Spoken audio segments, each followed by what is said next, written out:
नमस्कार। दिल्ली में पिछले कुछ दिनों से कोरोना के केसेस में थोड़ी बढ़ोतरी देखने को मिली है। जो पहले सर्ज आया था पिछले साल जून में, फिर सितंबर में, फिर नवंबर में, जब 8,000 केस, 6,000, 7,000 केसेस हो गए थे, उस तरह से तो नहीं है।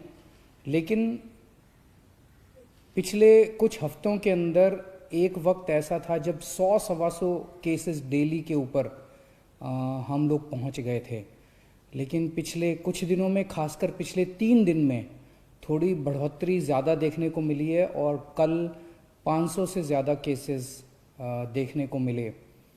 तो उसको ध्यान में रखते हुए आज हम सब लोगों ने हमारे सरकार में इसके ऊपर चिंता की। सबसे पहले तो मैं ये कहना चाहता हूँ कि बढ़ोतरी है, लेकिन मामूली है, ज़्यादा घबराने की बात नहीं है। चूँकि केसेस बहुत ज़्यादा कम हो गए थे, तो जब हम परसेंटेज के तौर पे देखें तो इतने परसेंट ज़्यादा लगता है। लेकिन नंबर्स के तौर पे जैसे मैंने बताया, पहले 6,000 7,000 केस होते थे, अब 500 के करीब केस हैं। तो घबराने की बिल्कुल ज़रूरत नहीं है, नंबर एक। और नंबर दो, हम बहुत बारीकी से पूरी स्थिति पे नज़र रखे हुए हैं। जो भी करने की ज़रूरत है हम वो सारे कदम उठा रहे हैं। दिल्ली के अपने जो एक्सपर्ट्स हैं उनकी राय ली जा रही है, और केंद्र सरकार के जो एक्सपर्ट्स हैं उनके भी लगातार संपर्क में दिल्ली सरकार बनी हुई है, और उन सभी एक्सपर्ट्स से हम राय ले रहे हैं, और जो जो वो बता रहे हैं वो सारे कदम उठाए जा रहे हैं। चूँकि पिछले कुछ हफ्तों में केसेस कम हो गए थे, तो थोड़ा बहुत ढिलाई आ गई थी पूरे सिस्टम के अंदर। आज सख्त आदेश जारी कर दिए गए कि भाई जो हमारा ट्रैकिंग, आइसोलेशन वाला जो पूरा सिस्टम था उसको और सख्ती के साथ हमें लागू करना है। सर्विलेंस को सख्ती के साथ लागू करना है, और एनफोर्समेंट बहुत सख्त करना है। जो मास्क पहनने का और सोशल डिस्टेंसिंग का, ये सारी चीज़ें हमें अब सख्ती के साथ लागू करनी है। लेकिन जैसा हम जानते हैं कि जनवरी के महीने से देश भर में वैक्सीनेशन का कार्यक्रम शुरू हो गया। वैक्सीन लगाने के बाद काफ़ी हाई चांसेस होते हैं कि आदमी को दोबारा कोरोना नहीं होगा, और वैक्सीन एक तरह से कोरोना से बचने का सबसे इफ़ेक्टिव तरीका आज के डेट में है। तो एक तरफ तो अपने को वैक्सीन आ गई है, और दूसरी तरफ अगर कोरोना के केस बढ़ें तो ये सही नहीं है। तो आज उसके ऊपर भी चर्चा हुई। हमने देखा कि दिल्ली के अंदर लगभग 30 से 40 हज़ार लोगों को हम डेली लगा रहे हैं।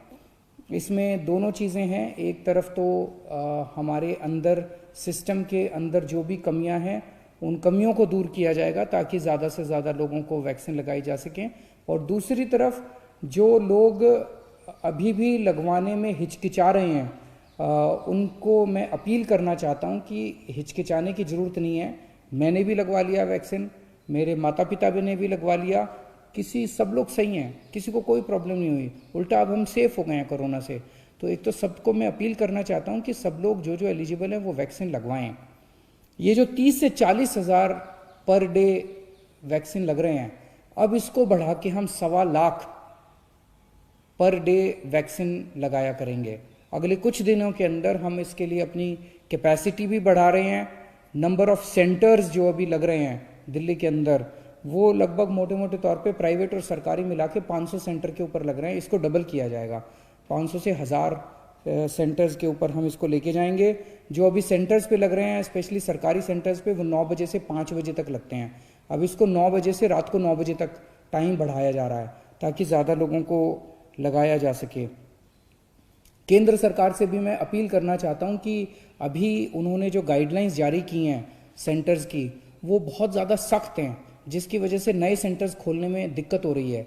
अब तो अपना 2 महीने का एक्सपीरियंस हो गया वैक्सीन लगाने का। इसके बेसिस पे हम केंद्र सरकार को चिट्ठी भी लिख रहे हैं कि अपने इन पैरामीटर्स को थोड़ा सा रिलैक्स कर दीजिए ताकि और ज़्यादा सेंटर्स में वैक्सीन लगाई जा सके। सारी हिदायतें बरतेंगे, सब कुछ बरतेंगे, किसी के ऊपर किसी तरह की आँच नहीं आने देंगे।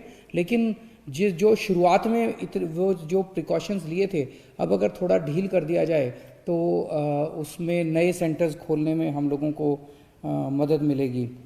कुछ सेंटर्स ऐसे भी हैं जो कि 24 घंटे चल रहे हैं, 24 घंटे चल रहे हैं, और भी कई सेंटर्स को 24 घंटे चलने के लिए वो करेंगे।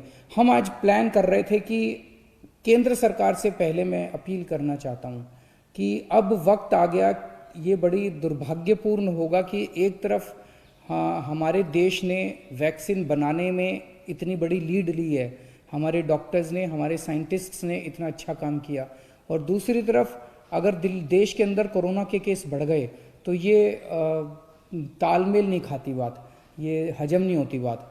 तो अभी जो इतना स्ट्रिक्ट रेस्ट्रिक्शन किया हुआ है कि 60 साल के ऊपर ही वाले लगाएंगे, 45 साल से ऊपर वो जिनको कोमोर्बिडिटी है, बहुत ज़्यादा वो किया हुआ है, सख्त किया हुआ है कि ये लगा सकता है, ये नहीं लगा सकता, ये केवल ये एलिजिबल है, वो एलिजिबल नहीं है।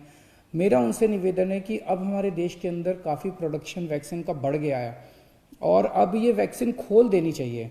जो बताते हैं 18 साल से कम वालों को नहीं लगानी, उनको छोड़ के अब हमें एक ऐसी, अभी हम ये लिस्ट जारी कर रहे हैं कि कौन एलिजिबल है, कि 60 साल से ऊपर वाले एलिजिबल हैं, 45 साल से ऊपर वाले वो एलिजिबल है जो कोमोर्बिडिटी है। उसकी बजाय हमें एक ऐसी लिस्ट बनानी चाहिए कि कौन एलिजिबल नहीं है, कि 18 साल से कम आयु वाले एलिजिबल नहीं है और ये एलिजिबल नहीं है जिनके अंदर ये मेडिकल कंडीशंस है। बाकी सबके लिए हमें खोल देनी चाहिए वैक्सीन, हमें अलाउ कर देना चाहिए, वॉक इन कर देना चाहिए, हर जगह केवल वॉक इन कर देना चाहिए। जैसे नॉर्मल वैक्सीन लगती है ऐसे ये भी वैक्सीन लगनी चालू हो जाएगी।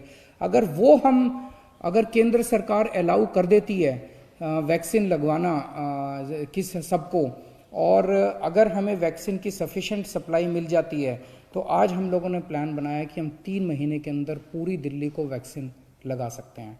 तो मेरी केंद्र सरकार से ये भी अपील है कि अब इसको डिसेंट्रलाइज करके ज़्यादा इसके ऊपर कंट्रोल ना रखा जाए और राज्य सरकारों को अपने तरीके से वॉर फुटिंग के ऊपर वैक्सीन लगाने की इजाज़त दी जाए। नमस्कार।